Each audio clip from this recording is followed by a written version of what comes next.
Sebaik-baik manusia, bukan orang yang beriman saja, bukan umat Islam saja, sebaik-baik manusia adalah generasiku. Yang hidup bersamaku, para sahabat-sahabatku nih, yang hidup mendampingi aku, itu adalah generasi terbaik. Lalu datang generasi yang setelahnya, yang belajar dari sahabat-sahabatku. Lalu datang generasi setelahnya, yang belajar dari sahabat-sahabatku. Tabi'in. Ini 3 generasi Nabi jamin. Ini manusia terbaik. Bukan umat Islam terbaik ya, manusia terbaik. Luar biasa mereka. Nanti saya akan berikan contoh-contoh banyak bagaimana kiprah sahabat dalam kehidupan sehari-hari, dalam jihad, dalam keyakinan dan seterusnya. Abdullah bin Mas'ud berkata radhiyallahu anhu, sesungguhnya Allah telah memilih sahabat-sahabat Muhammad sallallahu alaihi wasallam yang mana aku tidak mengetahui ada nabi-nabi Allah yang mendapatkan keberkahan dari para sahabatnya sebagaimana yang diraih oleh Nabi Muhammad sallallahu alaihi wasallam dari para sahabatnya. Kata beliau, sesungguhnya Allah memperhatikan hati hamba-hambanya, maka Allah mendapatkan hati Muhammad sallallahu alaihi wasallam adalah hati yang paling baik, sehingga Allah memilihnya sebagai utusan dan pembawa risalah terakhirnya. Lalu kemudian Allah melihat hati hamba-hambanya, maka Allah menemukan hati orang-orang yang mendekati Muhammad, para sahabat adalah hati yang terbaik, maka dijadikanlah sebagai sahabat-sahabat nabinya dan pendukungnya yang siap berperang untuk membela agama. Apa yang dipandang baik oleh para sahabat maka dipandang baik oleh Allah, dan apa yang dipandang buruk oleh para sahabat dipandang buruk oleh Allah. Riwayat Imam Ahmad. Hadis yang lain teman-teman sekalian, kata Nabi SAW juga, Abdullah bin Mas'ud masih berkata, dia mengatakan, bila seseorang dari kalian ingin meneladani seseorang, mau menjadikan sebagai contoh, maka hendaklah ia meneladani orang-orang yang telah meninggal dunia, karena yang masih hidup belum dijamin ia terhindar dari fitnah, dan sebaik-baik tauladan adalah para sahabat Nabi Muhammad SAW, karena mereka adalah manusia yang paling mulia jiwanya, dalam ilmunya. Terbukti Allah Ta'ala telah memilih mereka menjadi pendamping nabinya dan menegakkan agama dengan tangan mereka. Maka kenalilah mereka juga hak-hak mereka dan berpeganglah pada petunjuk mereka, niscaya kalian akan berada di jalan yang lurus. Ini diriwayatkan oleh Ibnu Abdul Bar. Urwah bin Mas'ud Ats-Tsaqafi ini salah satu dutanya Quraisy. Orang ini sangat cerdas, menguasai beberapa bahasa. Dia pernah diutus ke Persia, ketemu dengan Raja Persia, Kisra, pernah ketemu dengan Kaisar Romawi, pernah ketemu dengan Najasyi dari Afrika, pernah ketemu dengan banyak raja-raja dunia, dan dia tahu bagaimana kehidupan mereka. Satu waktu, dia pernah diutus oleh Quraisy untuk kesepakatan Hudaybiyah. Pada tahun 6 Hijriah, Nabi SAW pernah keluar umroh, kemudian di Hudaybiyah ditahan oleh Quraisy, nggak boleh masuk, suruh pulang. Tentu ini kisah panjang, ada di YouTube sudah diangkat kisah Hudaybiyah panjang lebar. Tapi yang jelas teman-teman, Quraisy mengutus Urwah bin Mas'ud ini, suruh ketemu dengan Nabi SAW. Ketemulah dengan Nabi SAW, negosiasi, tapi rupanya tidak ketemu titik temu. Pas waktu itu azan sholat duhur, tiba-tiba Nabi SAW didatangkan seember air untuk uduk gitu kan. Pas waktu uduk, semua air yang jatuh dari air wudhunya Nabi diperebutkan oleh para sahabat. Ada yang ambil untuk diusap ke wajahnya, tapi ini hanya pada Nabi Muhammad SAW. Ingat, bahasa saya jelas, bahasa Indonesia ya. Ini hanya pada Nabi Muhammad SAW, tidak berlaku pada kiai, pada ustadz, pada siapa saja. Ini mukjizat Nabi ya. Hadis ini diriwayatkan oleh Imam Bukhari.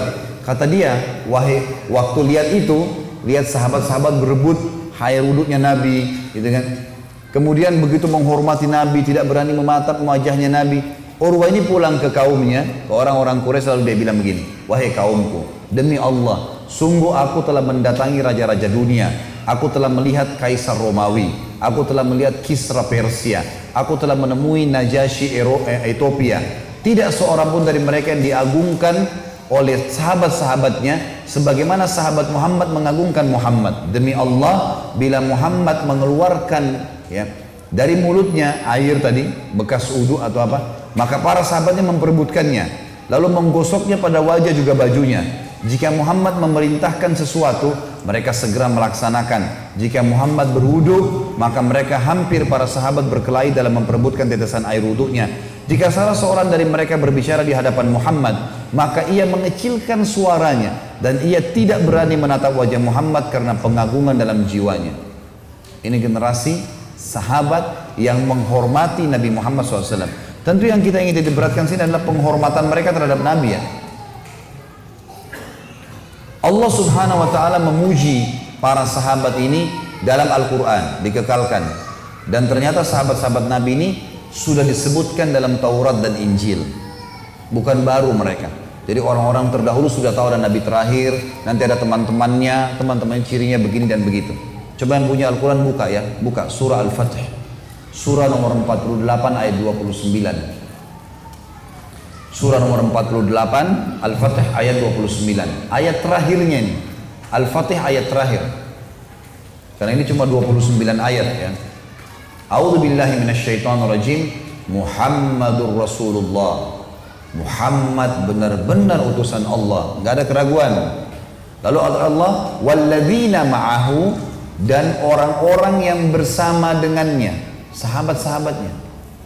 Asyidda'u 'alal kuffari ruhama'u bainahum. Mereka sangat tegas terhadap orang-orang kafir dan mereka berbelas kasih sama mereka. Itu kalau ada terjemahan kasar perlu diganti sebenarnya. Itu bukan kasar terhadap orang kafir tapi tegas. Beda ya. Tegas itu ini boleh ini nggak boleh. Itu tegas namanya. Kasar itu kata-katanya kasar, suka melotot, mukul-mukul. Ini bukan sifat orang Islam. Kita nggak boleh mukul, nggak boleh menghina, nggak boleh menjatuhkan orang kafir kecuali sudah keluar di kancah peperangan, sudah berhadapan di medan perang. Memang dia keluar mau perangin Islam, nah itu baru. Itu pun kita tidak boleh bunuh orang yang mengalah, sudah menyerah. Tidak boleh bunuh orang yang orang tua, perempuan, anak-anak. Nggak boleh bunuh hewan-hewan, nggak boleh rusak fasilitas umum, nggak boleh membakar, dilarang semuanya. Ini jelas dalam Islam, tidak boleh sembarangan, gitu kan? Sampai pernah Usama bin Zaid radhiyallahu anhu sahabat Nabi pernah tangkis-tangkisan sama musuh nih. Musuh ini sudah mau bunuh dia, mau bunuh Usama nih di medan perang. Sama Usama ditangkis-tangkis berusaha, tertanya dengan hikmah Allah, Usama berhasil menjatuhkan pedangnya, kan gitu. Begitu Usama mau tebas lehernya, musuh ini tadi akan bunuh dia, tapi sekarang berhasil kalah. Begitu mau tebas lehernya, dia bilang, asyhadu an la ilaha illallah wa anna Muhammad Rasulullah. Si kafir nih, syahadat. Usama mau tebas ragun. Ini kafir, tapi sekarang syahadat. Bimbang dia. Ditebas akhirnya. Dibunuh sama dia. Begitu didengar oleh Nabi SAW dipanggil, hai Usama, kenapa kau bunuh tadi itu? Ya Rasulullah, dia syahadat karena takut lihat pedang saya. Tadi orang ini kalau saya tidak tangkis, saya sudah dibunuh sama dia. Berarti sekarang jelas, dia syahadat karena pas lihat pedang saya, dia syahadat supaya dia selamat gitu. Apa kata Nabi SAW? Benar? Enggak sama sekali. Kata Nabi apa? Asyaqaqta an qalbi. Apa kau belah dadahnya hai Usama sampai kau tahu dia benar atau tidak? Nabi ulangi lagi, asyaqaqta an qalbi. Apa kau belah dadanya sampai kau dia jujur atau tidak? Nabi ulangin terus kalimat itu sampai Usama bilang, saya merasa seperti orang yang paling salah di dunia dan berharap masuk kuburan keluar, tidak keluar lagi, mati udah. Karena beratnya kalimat Nabi. Maksudnya apa teman-teman? Orang yang sudah mengalah di medan perang nggak boleh dibunuh. Dan kalau membunuh pun, kata Nabi, bunuhlah dengan cara yang baik. Tusuk, mati, selesai. Nggak ada mutilasi dalam Islam. Nggak ada bakar, nggak ada potong kuping, nggak ada potong tangan, nggak ada. Tusuk, mati, sudah. Kalah nggak boleh dibunuh. Ada adabnya. Islam bukan agama untuk memberontak, merusak, bukan. Tapi ada perang suci, membela agama. Ada, gitu kan? Wajar ya. Maka kita harus tahu masalahnya teman-teman sekalian. Maka di sini kalimat tegas, bukan kasar. Terjemahan dalam Al-Quran kita banyak kata-kata kasar. Ini akhirnya disalahpahami oleh generasi muda muslim. Harus kasar sama orang kafir. Gak boleh senyum. Gak boleh gini, gak boleh begitu. Salah ini. Dalam Islam kalau orang tua kita kafir, wajib bakti. Gak boleh gak bakti. Walaupun dia ateis, bukan cuma Yahudi Nasrani. Ateis, penyembah, tidak ada Tuhannya. Tetap wajib kita bakti. Tetap kita jenguk kalau dia sakit, tetap kita bantu berikan makan, tapi nggak boleh dipatuhi dalam masalah keyakinan. Itu saja. Kerabat kita non muslim tetap kita silaturahim. Teman partner bisnis non muslim boleh, tetangga non muslim boleh, nggak boleh diganggu. Orang kafir yang di bawah naungan pemerintah Islam, kata Nabi SAW, man adza dzimmiyan kuntu lahu khasiman yaumul qiyamah. Siapa yang menyakiti orang zimmi, zimmi ini orang kafir di bawah naungan pemerintah Islam. Kayak kita di Indonesia begini, hanya orang-orang kafir, maka dia akan jadi musuhku pada hari kiamat, kata Nabi SAW. Dia tidak boleh, nggak boleh ini. Maaf, kemarin waktu terjadi bom Bali, ribut di Indonesia, orang Islam bom, kenapa? Orang kafir kita harus bom. Ini keliru teman-teman sekalian. Akhirnya waktu terjadi bom itu 2-3 orang mati, yang terjadi semua orang yang berjenggot waktu itu di Jakarta di mana-mana ditangkap-tangkapin, masuk penjara semua. Ini teroris semua nih. Kenapa? Kenapa antum bom? Kenapa antum tidak kasih Quran terjemahan? Kenapa nggak dikasih lembaran dakwah nih? Saya bilang sama beberapa anak muda di Bali waktu saya datang yang lalu, antum kesulitan nggak bawa lembaran tentang Islam, bagiin ke bule-bule itu? Oh enggak Ustaz, kasih ke mereka. Itu lebih baik daripada antum kasih bom. Bisa saja 1-2 orang dapat hidayah, tapi dia buat maksiat Ustaz. Itu tanggung jawabnya pemerintah, bukan antum, bukan individu kita yang punya wewenang yang bertanggung jawab. Harus difahamin itu, gitu kan? Kita dakwahin, kita luruskan. Tunggangilah keadaan kita ini. Antum di sini yang lagi di Bali, tunggangin keadaan ini, jadikan sebagai media dakwah. Dakwahin mereka. 10% saja masuk Islam sudah luar biasa. Dan bawa selebaran aja, selebaran. Bukan hidayah di tangan antum, hidayah di tangan Allah. Ikhtiar saja, nggak lebih daripada itu. Nggak lebih daripada itu. Cuma itu saja. Jadi teman-teman jangan salah paham ya. Kita boleh tegas dengan orang kafir. Kalau misal mereka sudah menghina Islam, mereka sudah apa, ini baru kita tegas. Oh nggak boleh, ini hak kami sebagai orang Islam, gitu. Tapi jangan terjemahan keras. Keras lain ini. Dalam Islam tidak ada kekerasan. Tidak ada kekerasan. Tidak boleh keras dengan istri, dengan suami, dengan anak, dengan teman.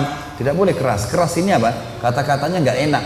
Matanya melotot, tangannya melayang. Ini kasar namanya. Jadi terjemahan keras sama kasar ini nggak tepat. Tepatnya itu tegas. Tegas boleh ya. Saya sebagai suami bilang sama istri saya mau kau begini, saya nggak mau kamu begini. Sama anak tegas, jangan begini, harus begini. Itu tegas, itu boleh dalam Islam. Nabi SAW tegas, tapi nggak pernah kasar. Nggak pernah kasar. Kasar ini nggak ada dalam Islam.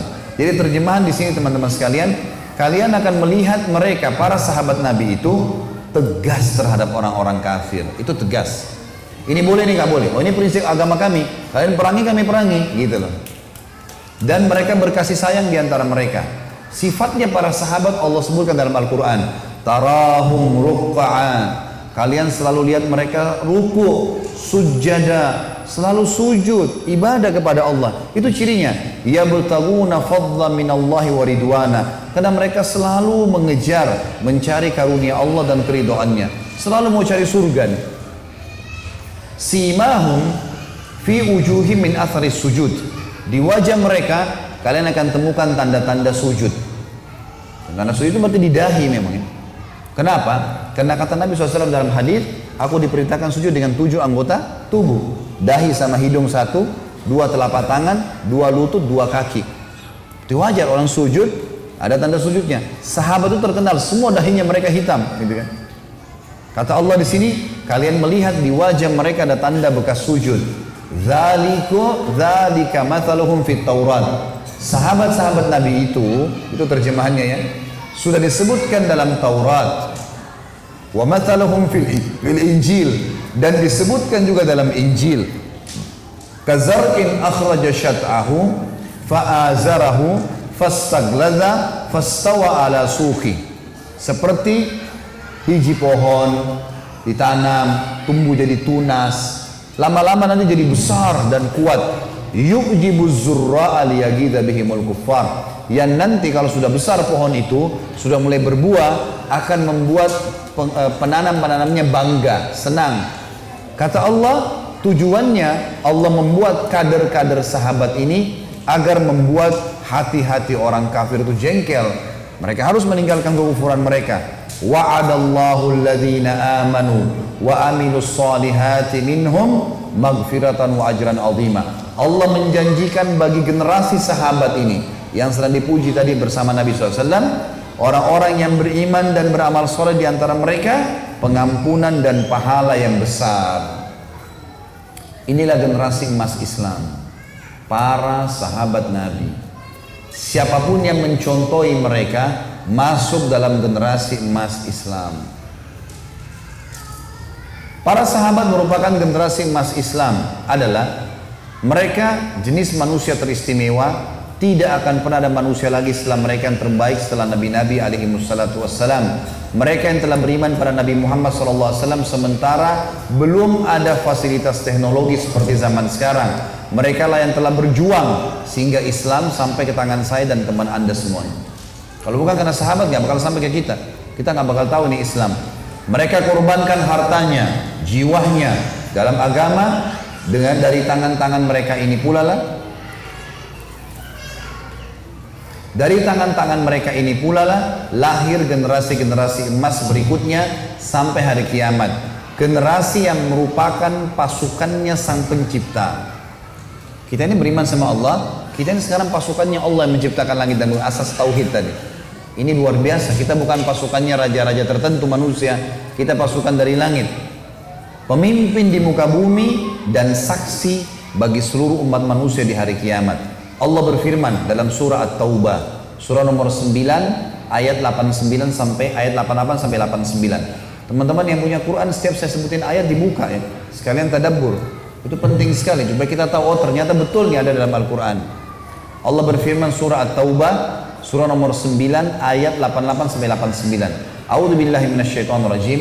Lakinir rasul walladzina amanu ma'ahu jahadu bi amwalihim wa anfusihim wa ulaika lahumul khairat wa ulaika humul muflihun. Rasul Muhammad sallallahu alaihi wasallam dan orang-orang yang beriman bersamanya, para sahabat di sini. Mereka berjihad, memperjuangkan agama Allah ini dengan harta dan jiwa-jiwa mereka.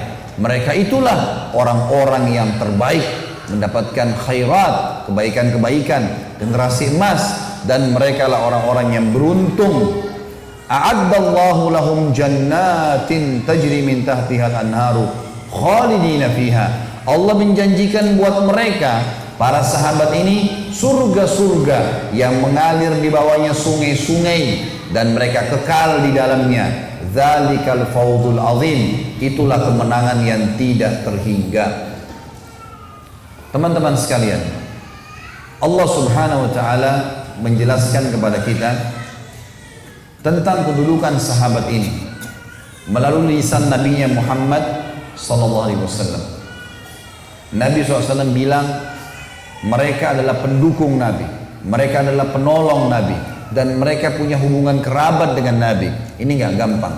Dengarkan hadisnya, hadis Sahih riwayat Hakim. Kata Nabi SAW, sesungguhnya Allah tabaraka wa ta'ala yang maha tinggi dan maha berkah telah memilihku dan memilih sahabat-sahabat untukku.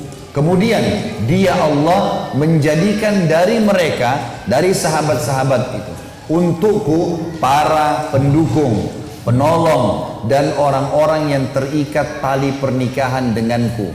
Dengan Nabi SAW. Siapa yang mencaci mereka, maka atasnya laknat Allah. Caci sahabat nih, Allah akan laknat, angkat berkah hidupnya, malaikat dan seluruh manusia, dan pada hari kiamat seluruh amal wajibnya juga sunnahnya tidak akan diterima darinya. Ini sabda Nabi, hadis Sahih riwayat Imam Hakim. Jadi di sini teman-teman, poin pertama kita harus tahu dan jadikan sebagai keyakinan kita, sahabat memang dipilih oleh Allah menjadi pendukung, penolong, dan punya hubungan kerabat dengan Nabi SAW. Mencintai mereka, cinta Nabi, menghina mereka berarti menghina Nabi. Yang kedua, Nabi SAW memohon kemuliaan, jaminan kebaikan dan ampunan untuk para sahabatnya. Disebutkan dalam hadis riwayat Bukhari, beliau pernah berkata, ya Allah, tidak ada kebaikan, tidak ada kehidupan yang kami harapkan kecuali kehidupan akhirat. Maka muliakanlah kaum muhajirin dan ansar. Muhajirin dari Mekah, sahabat, ansar dari Madinah. Nabi doain khusus dalam riwayat lain, ya Allah, perbaikilah Yang riwayat lain, ampunilah Muhajirin dan Ansar. Yang ketiga teman-teman, Nabi SAW juga menjamin bila masih ada sahabat di tengah-tengah umat Islam setelah beliau meninggal, walaupun hanya satu orang saja sahabat Nabi, maka bagi mereka kebaikan dari Allah akan merata dan keamanan. Ini luar biasa ya. Kalau generasi Islam di tengah-tengah mereka ada satu sahabat Nabi saja, walaupun cuma satu, setelah Nabi meninggal, maka dijamin komunitas itu akan mendapatkan selalu kebaikan dari Allah dan keamanan. Sabda beliau sallallahu alaihi wasallam, hadis ini dengan sanad hasan diriwayatkan oleh Ibnu Abi Syaibah dalam kitab Al-Musannaf. Kalian semua umat Islam masih senantiasa dalam kebaikan dan keamanan selama masih ada di antara kalian orang yang pernah melihatku dari para sahabatku. Kalau ada satu orang saja di antara kalian masih hidup dan antara sahabat saya, pasti kalian dapat kebaikan dan keamanan. Kata Nabi lanjutannya adalah, demi Allah, kalian juga akan senantiasa dalam kebaikan dan keamanan selama masih ada di antara kalian orang yang pernah melihat orang yang menjadi sahabatku. Jadi generasi tabi'in, saking berkahnya sahabat nih, kalau mereka masih ada biar satu orang, kita akan aman. Kalau mereka sudah mati semua, tapi ada di tengah-tengah kita satu orang yang pernah melihat sahabat, juga dijamin keamanan. Saking berkahnya lagi, kata Nabi SAW, dan kalian akan terus mendapatkan kebaikan dan keamanan kalau di tengah-tengah kalian ada orang yang pernah melihat sahabat-sahabatku. Generasi tabi'in. Jadi sampai 3 generasi diberkahi oleh Allah. Saking berkahnya sahabatnya. Satu orang saja ada sudah aman buat kita. Yang keempat, Nabi SAW menjamin kemenangan di medan perang selama ada sahabat. Kalau ada satu orang sahabat, pasti menang tuh pasukan. Gak pernah kalah. Di Uhud pun itu pertama menang waktu sama Nabi SAW. Nanti setelah ada pemanah-pemanah yang tinggalin lokasi baru kemudian terjadi. Tapi kalau enggak, maka tidak ada sama sekali kekalahan selama ada sahabat. Nabi SAW menjamin kemenangan di medan perang selama ada sahabat. Bahkan jaminan tersebut didapatkan bila ada generasi yang pernah bertemu dengan sahabat atau tabi'in, atau yang pernah bertemu dengan tabi'in yang bernama tabi'in. Sabda Nabi Muhammad SAW di dalam hadis ini diriwayatkan oleh Imam Bukhari ya. Kata Nabi SAW, akan datang satu masa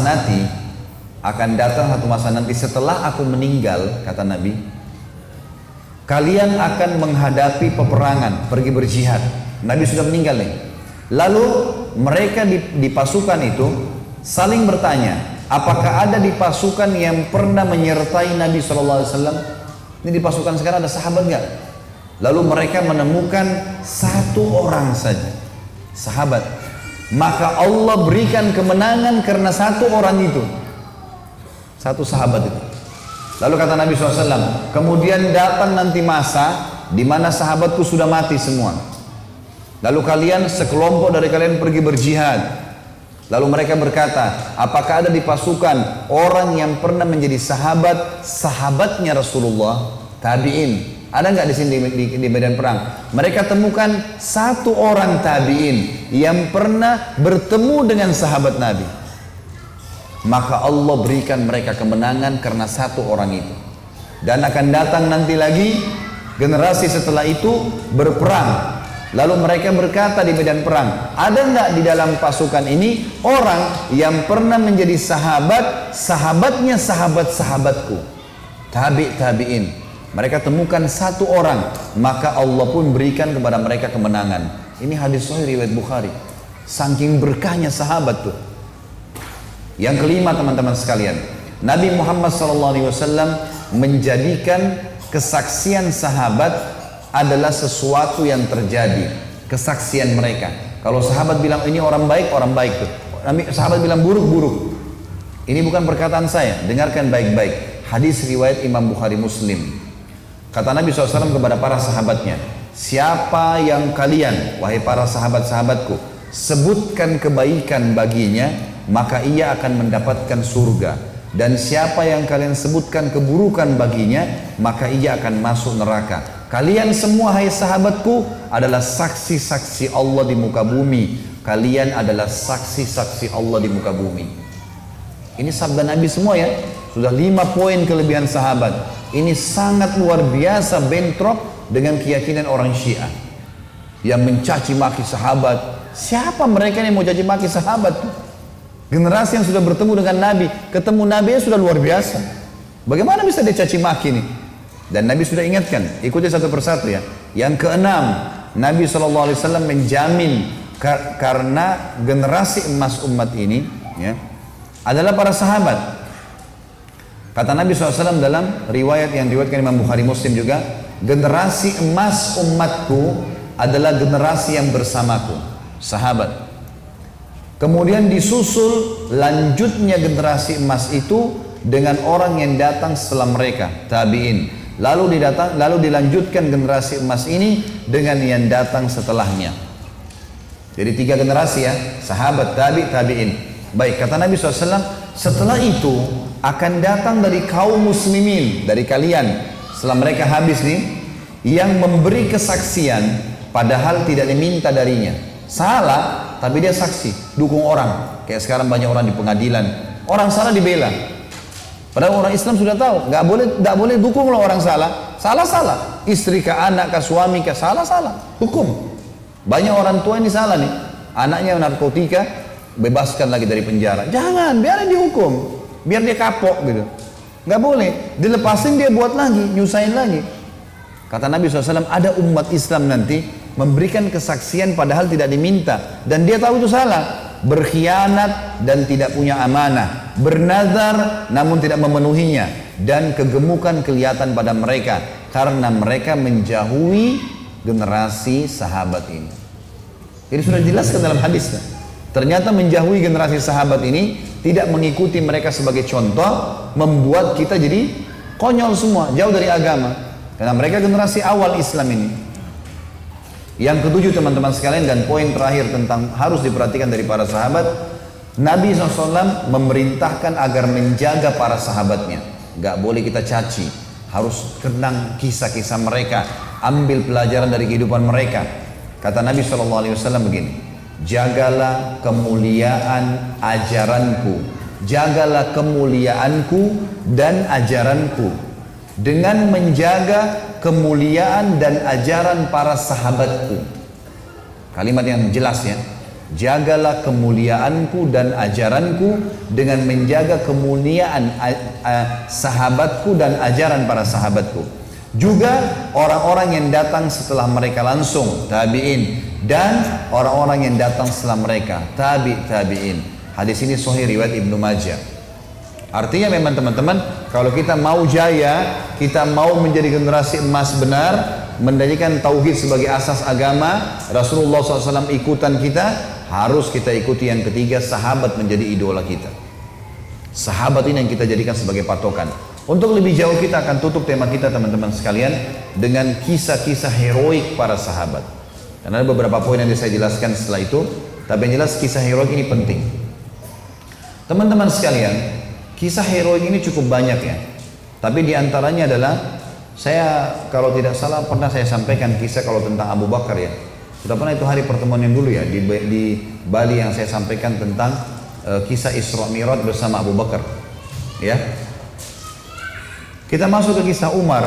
Umar radhiyallahu anhu ini punya banyak kisah. Di antaranya kisah masuk Islamnya Umar. Ini contoh saja di kisah sahabat, kisah heroik dalam masalah akidah ya. Akidah dulu. Umar bin Khattab ini begini. Dia pernah, Umar ini terkenal kalau pakai baju perang di Mekah, dia udah pakai baju perangnya, dia mau berantem sama satu orang, maka dia tidak akan buka bajunya sampai orang itu mati atau dia mati. Gak pernah main-main Umar. Kalau sudah pakai baju perang. Dan Umar ini orangnya tinggi besar. Cirinya kalau duduk di atas kuda kakinya sampai di tanah. Gitu. Jadi 2 meter sekian tingginya. Orangnya besar sekali. Umar bin Khattab ini pernah ngambil, dan orang ini, Umar ini sangat keras dengan Islam ya. Sebelum masuk Islam teman-teman, dia sahabat dekat dengan Abu Jahal. Abu Jahal ini namanya Umar bin Amr bin Hisham. Sampai Nabi bilang apa? Ya Allah, muliakan Islam dari salah satu dari dua Umar, Umar bin Khattab atau Umar bin Amr bin Hisham. Karena dua orang ini punya prinsip. Kalau dia sudah berpegang pada satu hal, mau salah mau benar dia sampai pertahankan sampai mati, walaupun salah. Umar bin Khattab ini kena teman dekatnya Abu Jahal. Abu Jahal juga namanya Umar ya. Jadi Abu Jahal ini punya banyak budak, masuk Islam semua.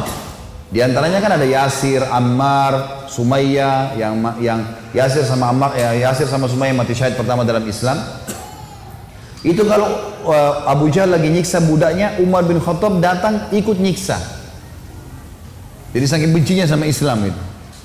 Teman-teman sekalian, pernah Umar bin Khattab ini waktu satu malam dia berjaga-jaga. Jadi kalau meja ini kita ibaratkan kota Mekah, kiri kanannya Mekah ini, timur sama baratnya ada gunung besar namanya As-Suwaida dan gunung Abi Kubais. Dua ini besar sekali. Jadi Mekah terlindungi dari timur dan baratnya. Di belakang Mekah itu ada tembok besar, benteng. Di utara ya, di selatannya juga ada tembok. Tapi pintu gerbang cuma dari depan. Jadi orang kalau keluar masuk Mekah cuma bisa lewat sini, lain-lain nggak bisa. Kaum muslimin waktu awal-awal Islam disiksa luar biasa. Nggak bisa nyampein dakwah. Siapa orang dakwah digebukin. Setiap ada orang yang masuk dari luar Mekah bertanya tentang muslimin dipukul. Nggak bisa. Mau keluar dari Mekah nggak boleh. Ada satu orang ibu namanya Ummu Abdillah. Ini Ummu Abdillah ini waktu Nabi SAW lihat umat Islam disiksa betul luar biasa. Waktu itu sudah sekitar 5 tahun, 6 tahun Nabi berdakwah di Mekah. Yang beriman itu cuma 153 orang. Ayah Nabi bilang, yang mau hijrah ke Habasyah, Ethiopia silakan. Keluarlah 83 orang sahabat. Jadi tinggal di Mekah sekitar 70 orang saja, gitu kan. 83 orang ini diantaranya Ummu Abdillah. Ummu Abdillah ini kebetulan satu suku dengan Umar. Umar bin Khattab ini orang sangat tegas dengan agama Islam. Dia selalu mukul, selalu siksa. Satu malam dia yang berjaga, Umar yang berjaga di pintu gerbang. Waktu dia keliling, dia lewatin bukit Abi Kubais, gunung Abi Kubais. Dia kaget, dari atas gunung Abi Kubais turun Ummu Abdillah. Ummu Abdillah ini lagi gendong anaknya, Abdullah lagi kecil, masih kecil. Perempuan naik gunung ini nggak gampang, naik gunung turun. Umar kaget, wahai Ummu Abdillah, ngapain kamu di sini? Kenapa naik gunung turun gunung ini? Kata Ummu Abdillah, kalian heran, kami heran dengan kalian hai Quraisy. Kami mau beriman sama Allah, kalian larang. Ibadah di Mekah dilarang, mau keluar dari Mekah juga dilarang. Ya terpaksa saya naik gunung. Kenapa? Pintu gerbang kamu akan bunuh saya. Umar kaget, sampai pada tingkat itukah, gitu kan? Umat Islam ini mempertahankan agamanya, dia kaget kan? Lalu dia bilang, wahai Ummu Abdillah, pergilah kemana saja kau mau, saya tidak akan ganggu kamu. Semoga keselamatan bersamamu. Pergilah Ummu Abdillah nih, teman-temannya yang lain yang 80 ya, 2 orang di sana. Tinggal 2 orang ini, Ummu Abdillah sama anaknya yang ditunggu. Mereka katakan, hai Ummu Abdillah dari mana? Kenapa telat? Tadi saya naik gunung dulu, lama. Terus kata mereka, syukurlah, alhamdulillah kau selamat. Ada orang Quraisy yang lihat enggak? Dia bilang tidak ada, kecuali Umar bin Khattab. Kaget mereka. Umar itu musibah besar. Ya, Umar ini luar biasa benci sama Islam gitu kan. Kata Ummu Abdillah, tapi dia doain saya. Mungkin, kata ada satu orang sahabat bilang, mungkin Ummu Abdillah kau penyebab dia masuk Islam. Apa jawaban sahabat yang lain? Semuanya. Saking susahnya Umar masuk Islam waktu itu. Mereka bilang, kalau Umar syahadat, unta juga bisa syahadat. Saking gak mungkinnya gitu loh. Gak mungkin orang ini syahadat. Oh, tiap hari siksa kita kok. Gimana caranya dia bisa masuk Islam? Ringkas cerita, pokoknya Umar ini berpikir terus Ummu Abdillah ini. Kenapa kok agama ini sampai bisa buat perempuan gendong anaknya naik gunung mau lari? Apa ini gitu? Dia keluar besoknya pakai baju perang, bawa pedang, ingin membunuh Nabi Muhammad SAW. Keluar, untuk itu memang dia keluar, untuk bunuh Nabi. Dia ketemu sama satu orang sahabat yang pura-pura yang sembunyikan Islamnya. Tanya, hai Ibnu Khattab mau kemana kau? Mereka sudah tahu kalau pakai baju perang pasti bunuh orang nih. Dan Umar ini orangnya sangat kuat ya. Umar sama Hamzah ini 2 orang yang terkenal teman-teman kalau berburu, burunya itu singa. Dia masuk Mekah gendong singa, tangan kanannya satu, di pundak kanannya satu pegang pedang. Beratnya singa itu digendong satu kali. Tapi begitulah Umar. Gitu. Dia jalan, kata sahabatnya, kau mau kemana Ibnu Khattab? Dia bilang, saya mau bunuh Muhammad. Dialah yang telah memecahkan masyarakat Mekah nih. Begini, begitu, macam-macam. Sahabat ini takut Nabi benar-benar diperangi nih. Maka sahabatnya bilang, kenapa kau urus Muhammad? Adikmu, adiknya Umar namanya Fatimah, sama adik iparmu namanya Sa'id ibn Zaid. Sa'id ibn Zaid ini salah satu dari 10 yang jamin masuk surga ya. Adik iparnya Umar sudah masuk agamanya Muhammad. Tujuannya sahabat ini sampein supaya Umar nggak ke Nabi gitu. Pergilah Umar, dia bilang, apa betul adik saya sudah murtad tinggalin agamanya? Kata dia, silahkan kamu lihat sendiri. Pergilah ke sana. Rupanya si Fatimah sama Sa'id, suami istri ini, adiknya Umar dan adik iparnya Umar, sedang belajar Al-Quran dengan sahabat Nabi yang lain namanya Khabbab bin Arad. Salah satu budak yang pernah Abu Bakar bayar, tebus jadi hafal Quran, banyak bisa Al-Quran lalu mengajar gitu. Waktu Umar datang, suara telapak kakinya Umar kedengar, karena memang badannya besar. Dobrak pintu, Fatimah sembunyiin Al-Quran, Khabbab bin Arad disembunyiin dalam kamar gitu kan, oleh Sa'id bin Zaid. Lalu kata Umar, apa yang tadi saya dengar tuh? Kata Fatimah, nggak ada apa-apa. Dia bilang, ada tadi, saya dengar sesuatu. Apakah itu yang dibawa oleh Muhammad? Kata Fatimah, iya. Gitu kan. Lalu kata Umar, berikan kepada saya, minta Al-Quran. Kata Fatimah, nggak bisa. Kamu najis, hai Umar. Kamu kafir, nggak boleh kamu sentuhin. Gitu kan. Maka Umar kena marah, dia mau diambil secara paksa. Fatimah tahan, ditampar, jatuh Fatimah, berdarah bibirnya. Said, suaminya marah, mau membela, tapi Umar lebih kuat, dipukul lagi Said, jatuh. Waktu Said sama Fatimah jatuh, Umar berpikir lagi, agama apa ini? Kok bisa sampai begini nih? Ada perempuannya tidak pernah bantah kok sampai pertahankan, berani lawan dia. Laki-laki aja di Mekah banyak takut sama Umar, apalagi ini adik perempuan kok bisa berani? Agama apa ini? Penasaran dia. Dia bilang, coba kasih saya mau tahu apa ini. Kata Fatimah, kau najis, kalau mau mandi dulu. Mandilah dia. Habis mandi pulang, Umar baca surah Toha. Begitu baca surah Toha, Toha ma anzalna ilaikal qur'ana litashqa. Toha, kami enggak turunkan Al-Quran kepada Muhammad agar kau jadi sedih. Illa tadhkiratan liman yakhsha. Ini hanya untuk peringatan bagi orang yang mau tunduk, gitu kan. Terus Allah ceritakan sampai kisah Nabi Musa dengan Fir'aun, panjang lebar dalam surah Toha. Ini Umar baru pertama kali baca dalam bahasa dia, ngerti bahasa Arab, tersentuh dia. Rupanya Umar ini suaranya keras, tiba-tiba jadi lembut suaranya. Dia bilang, tunjukkan saya di mana rumahnya Muhammad. Khabbab bin Arad, sahabat Nabi yang guru ngaji tadi, dalam kamar dengar, dia keluar, saya tunjukin sama kamu. Dia tahu nih orang pasti sudah lunak hatinya. Baiklah, jalan berdua. Khabbab bin Arad ini jalan di sebelah Umar. Umar dengan pedangnya, dengan perisainya menuju ke Darul Arkam, tempatnya umat Islam lagi belajar gitu kan. Di lantai 2, rumah ini Darul Arkam 2 lantai. Lantai 2 ini ada sahabat yang memantau. Kalau ada orang Quraisy datang disuruh bubar. Dari jauh dilihat Umar jalan, baju perang, pegang pedang, Khabbab bin Arad di sebelahnya. Teriak dia, Khabbab bin Arad ditawan oleh Umar gitu kan. Datang Umar bin Khattab mau membunuh kita nih. Sahabat di bawah sudah ribut semua. Umar ini teman-teman nanti dengar kisahnya, setelah masuk Islam tidak pernah takut. Mau yang dia hadapi 100 orang, mau 1000 orang, dia sendirian dia lawan. Enggak takut pokoknya. Enggak ada takutnya sudah. Ini urat nadi takutnya sudah habis, sudah enggak ada. Subhanallah, dia waktu dekat Hamzah sudah masuk Islam sebelumnya. Hamzah juga orang kuat. Hamzah bilang, ya Rasulullah, bukain pintu. Kalau dia berani macam-macam saya yang hadapi. Saya mati atau dia mati. Kata Nabi SAW, masukkan Hamzah ke dalam kamar. Hamzah suruh masuk dalam kamar. Buka pintu. Dibuka pintu. Waktu Umar datang, lihat Nabi langsung tundukin matanya. Nabi datang, pegang pundaknya sama Nabi. Lalu Nabi goncang dengan kuat sambil mengatakan, hai Ibnu Khattab, belum tibakah saatnya kau tunduk kepada Allah dan Rasulnya? Maka Umar diam. Dikoncang kedua kali, wahai Ibnu Khattab, belum tiba saatnya kau beriman pada Allah dan Rasulnya. Umar jatuh terlutut depan Nabi. Lalu Nabi goncang yang ketiga kali, wahai Ibnu Khattab, belum tiba saatnya kau beriman pada Allah dan Rasulnya. Maka dia syahadat, asyhadu an la ilaha illallah anna Muhammadar Rasulullah. Satu Darul Arkam takbir, semuanya orang takbir, Allahu Akbar. Saking kerasnya takbirnya terdengar dekat Ka'bah. Orang-orang Quraisy dengar, ada apa nih takbir muslimin? Maka Nabi bilang bubar, suruh bubar semuanya, jangan ada di sini. Nanti Quraisy buat masalah. Awal-awal Islam, Umar duduk sama Nabi, ya Rasulullah, ajarkan saya lebih jauh tentang Islam. Apa itu? Nabi ajarkan tauhid. Ini semua berhala buatan manusia. Allah melarang itu. Yang punya Ka'bah ini Allah. Allah itu begini, begitu, begini. Diceritakan panjang lebar semuanya. Dalam hitungan berapa menit Umar tambah tertanam iman dalam hatinya. Oh begitu ya. Lalu kata Umar begini, ya Rasulullah, kalau apa yang anda sampaikan ini semua benar, berarti kita benar. Kata Nabi, iya. Berarti Quraisy itu salah. Kata Nabi SAW, iya. Ayo kita perangi ya Rasulullah. Baru syahadat nih. Baru syahadat. Bayangkan heroiknya dalam akidah ya. Ini benar-benar sudah nggak ada lagi toleransi. Padahal kemarin dia musuh Islam. Kan gitu. Maka kata Nabi SAW, belum ada perintah ya Umar. Jangan dulu. Umar penasaran nih. Dia datang ke sahabat-sahabat situ.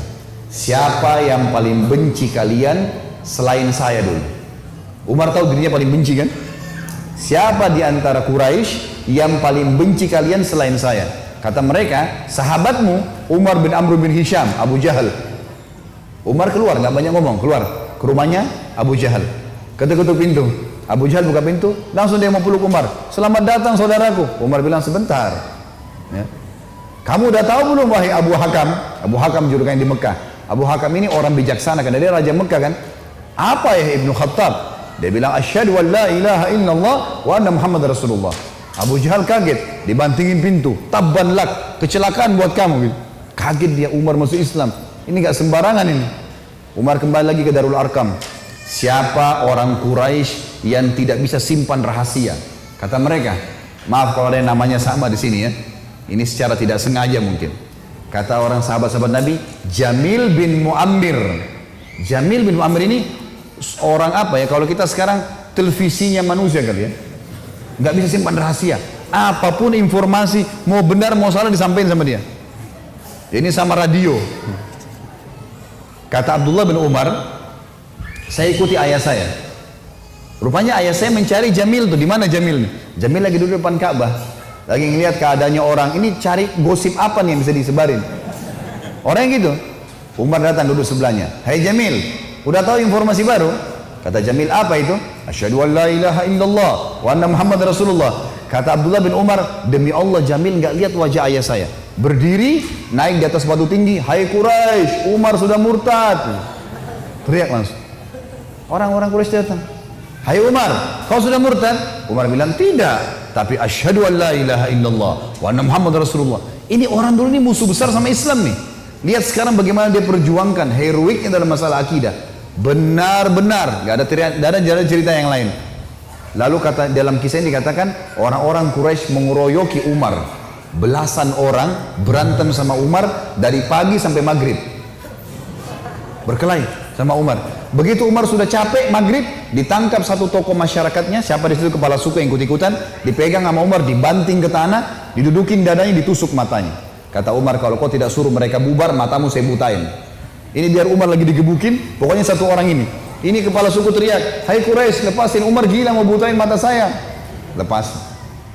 Tidak cukup teman-teman. Besok pagi Umar datang lagi dekat Ka'bah. Asyhadu an la ilaha illallah wa anna Muhammad Rasulullah. Iklanin. Keroyokin lagi dari pagi sampai maghrib. Sama kalau capek, tangkap satu orang, banting ke tanah, dudukin, tusuk matanya. Kalau tidak suruh mereka bubar, saya butain matamu. Bubar. Hari ketiga datang lagi. Asyhadu an la ilaha illallah wa anna Muhammad Rasulullah. Terus begitu. Hari keempat Umar datang, sudah nggak ada yang mau berantem sama Umar. Luar biasanya gitu ya. Ini kisah luar biasa, kisah heroik ya. Bagaimana dia mempertahankan akidahnya gitu. Berantem sendirian. Sudah tahu ini benar. Kisah yang kedua teman-teman, kisah Sa'ad bin Abi Waqqas. Sahabat ini masuk Islam umurnya 16 tahun. Dan Sa'ad bin Waqqas ini ibunya terkenal. Jadi di zaman Quraisy itu ada perempuan yang anak kepala suku, punya kedudukan, kita anak pejabat lah, dikenal di Mekah. Dan saat ini terkenal sangat bakti sama ibunya. 16 tahun umurnya, menghadiri sekali saja pengajian Nabi, tersentuh mau masuk Islam, syahadat. Ibunya dengar, dan dianggap waktu itu Islam ini yang dibawa oleh Nabi SAW adalah agamanya orang miskin. Jadi yang beriman itu budak-budak. Ini orang-orang kaya ini nggak ada yang mau dengar aja nggak mau gitu. Maka kata ibunya, wahai Sa'ad, saya dengar kau sudah masuk ke agamanya Muhammad. Kalau kau tidak tinggalkan agama itu, maka aku akan boikot makan sampai aku mati, kata ibunya. Dan kalau aku mati, biarkan satu Mekah cerita kalau kamu telah membunuh ibumu. Saat bilang, ibu janganlah begitu ibu. Saya beriman karena saya tahu ini kebenaran. Kalau siapa tahu juga kamu mau ikut dan tidak mau tahu. Ternyata ibunya betul nih. Dari pagi sampai malam, menjelang malam tidak makan, tidak minum. Sampai lemas, pucat wajahnya ibunya. Lalu ibunya bilang, hai Sa'ad, ini 16 tahun ya, dalam masalah akidah teman-teman sekalian. Kata ibunya begini, wahai Sa'ad, kau sudah lihat saya pucat, saya lemah, sebentar lagi demi Lat dan Uzza, ini nama Tuhannya mereka patung, saya akan mati. Ingat, kau bunuh saya, kamu yang rusak, namamu akan rusak di masyarakat, dan seterusnya. Lalu saat datang, bisikin ibunya kalimat begini. Dia mengatakan, wahai ibu, ketahui dan camkan baik-baik. Jangankan ibu punya 1 nyawa, kalau ibu punya 1000 nyawa, 1000 nyawa, semuanya mati hidup, sampai 1000 habis, ibu saya tinggalkan agama ini, saya tidak akan tinggalkan. Ibu mau makan, silakan. Tidak mau makan, mati pun tidak apa-apa. Ibunya lihat serius anaknya, akhirnya makan. Tapi saat umur 16 tahun, pertahankan agamanya. Sampai turun firman Allah untuk Sa'ad radhiyallahu anhu. Firman Allah ini surah Al-Ankabut, surah nomor 29 ayat 8. Ini turun kepada beliau. Bunyinya, a'udzubillahi minasyaitonirrajim, wa wassaynal insana biwalidayhi husna wa in jahadaka litusyrika bima laysa laka bihi ilm fala tuti'huma wa sahibuhuma fi wala tuti'huma ilayya marji'ukum faunabbi'ukum bima kuntum ta'malun. Dan kami wajibkan manusia berbuat baik kepada kedua orang tua ibu bapa, dan jika keduanya memaksamu untuk mempersekutukan aku, kata Allah, dengan sesuatu yang tidak ada pengetahuanmu tentang itu, maka jangan kau mengikuti keduanya.